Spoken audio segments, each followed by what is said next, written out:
যাও যাও যাও।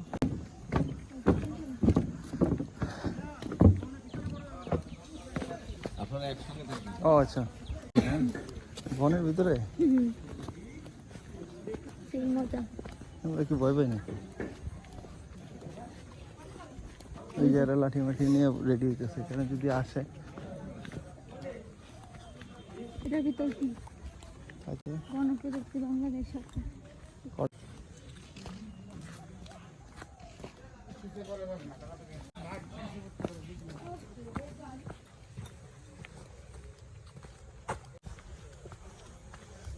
সুন্দরবন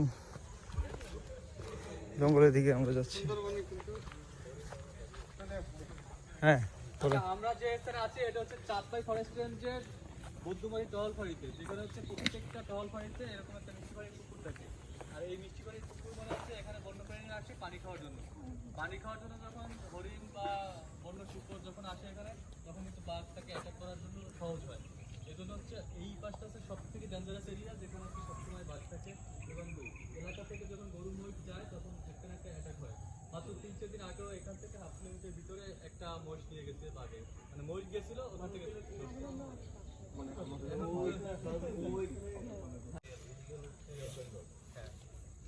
তো আমরা যেহেতু বনে প্রোটেক্টেড এরিয়াতে আসছেন, প্রোটেক্টেড এরিয়াতে আসলে কিছু নিয়ম ফলো করতে হয়, যেটা হচ্ছে আমরা উচ্চস্বরে কথা বলা যাবে না। তার কারণ হচ্ছে আপনি বন্য প্রাণীকে ডিস্টার্ব করতে পারবেন না।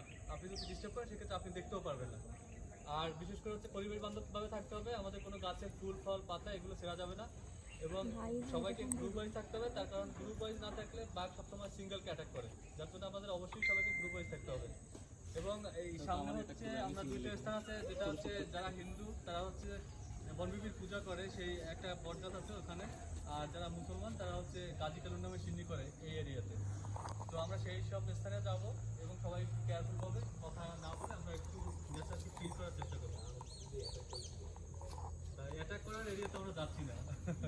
আর যদি হয়ে যায় সেটা হচ্ছে আমাদের ব্যাড লাক না গুড লাক, কোনটা? এই কারণে সবাই একসাথে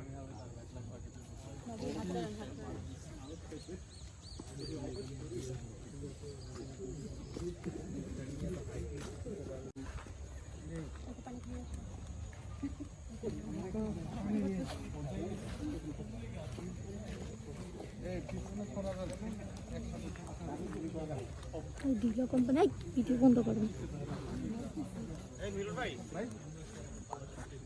উপরের যে গাছগুলো কত গাছ ফিঙ্গার কেটে কেটে বাইর করে কেটে ফিঙ্গার, তারপরে এটা সুন্দরী উপরে প্রধান বৈশিষ্ট্য যেখানে হচ্ছে আপনার 60 থেকে 70 ফিট পর্যন্ত হচ্ছে আপনার লম্বা হবে, যেখানে নিচ থেকে হচ্ছে মোটা হয়। এবং এই গাছকে ঠ্যাক দেওয়ার জন্য প্রত্যেকটা গাছের দেখুন ওই যে চওড়া করে ইয়ে আছে, ওগুলো থাকতে হচ্ছে ওই গাছকে ঠেক দেওয়ার জন্য। এবং ম্যানগ্রোভ ফরেস্টের যে প্রধান বৈশিষ্ট্য, যেখানে হচ্ছে প্রত্যেকটা গাছের শাকুর থাকতে হবে দিনে একবার এবং রাতে একবার। জোয়ারের পানি হচ্ছে পুরো বনকে হচ্ছে ভাসায় দেবে। এবং এখান থেকে প্রত্যেকটা গাছের যে ফলগুলো হয়, এই ফলগুলো কিন্তু গাছের থেকেই অঙ্কুরোদ্গম হয়ে যায়। নিচে পড়ার সাথে সাথে যখন পানি আসে পানিতে ভাসায় নিয়ে যায়, যেখানে যায় ওটা আটকায় যায়, সেখান থেকে গাছ জন্মায়। সেভাবেই হচ্ছে এই ম্যানগ্রোভ ফরেস্টটা তৈরি হয়েছে, সৃষ্টি হয়েছে এটা। তো এই যে মোটা যে গাছটা এটা হচ্ছে বাইন গাছ, আর এই ছোট ছোট যে গাছগুলো দেখছেন এগুলো হচ্ছে গেওয়া গাছ। একসময় খুলনার নিউজ প্রিন্ট যে ছিল এই গেওয়া গাছ সুন্দরবন থেকে নিয়ে হয়তো, এখন বন্ধ হয়ে গেছে এটা। এবং এই যে গাছগুলো কাটছে এগুলো হচ্ছে টাইগার ফান্ড, এগুলো হচ্ছে বেশিরভাগ মানে বাঘ এসে থাকার জন্য জায়গা আর কি।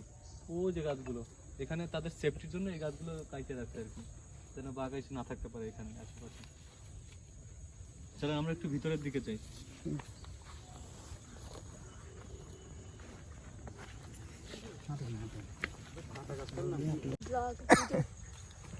এই গাছটা থেকে ফল পরে পরে এই চারাগুলো উঠছে, নিজে নিজেই উঠতে হবে। এখানে আপনি যদি এখান থেকে একটা চারা সরা নিয়ে লাগান, আর আমাদের ছবিতে দেখতো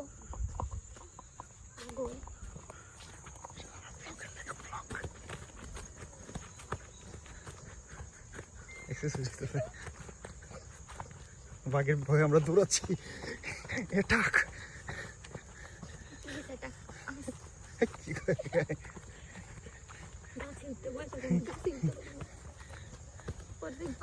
মনে করো যে আসছে, কিছু করার নেই, কিছু এদিকেও তো যেতে পারবো না ওদিকেও তো যেতে পারবো না। এমন একটা অবস্থা। হ্যাঁ এদিকে আসছে।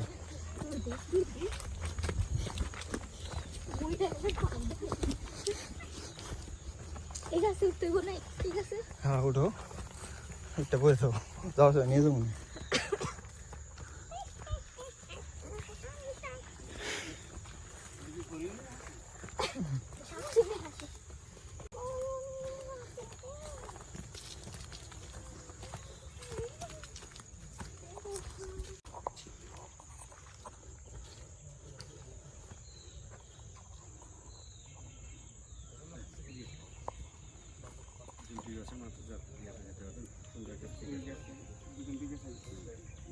নিজে দেখছো কি তো?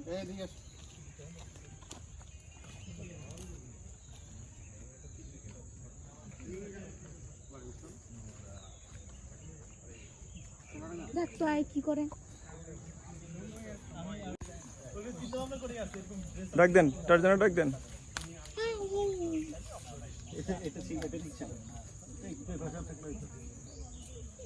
ঝুলেন দেন। একটু দাঁড়ান, আপনাদের ছবি তুলি।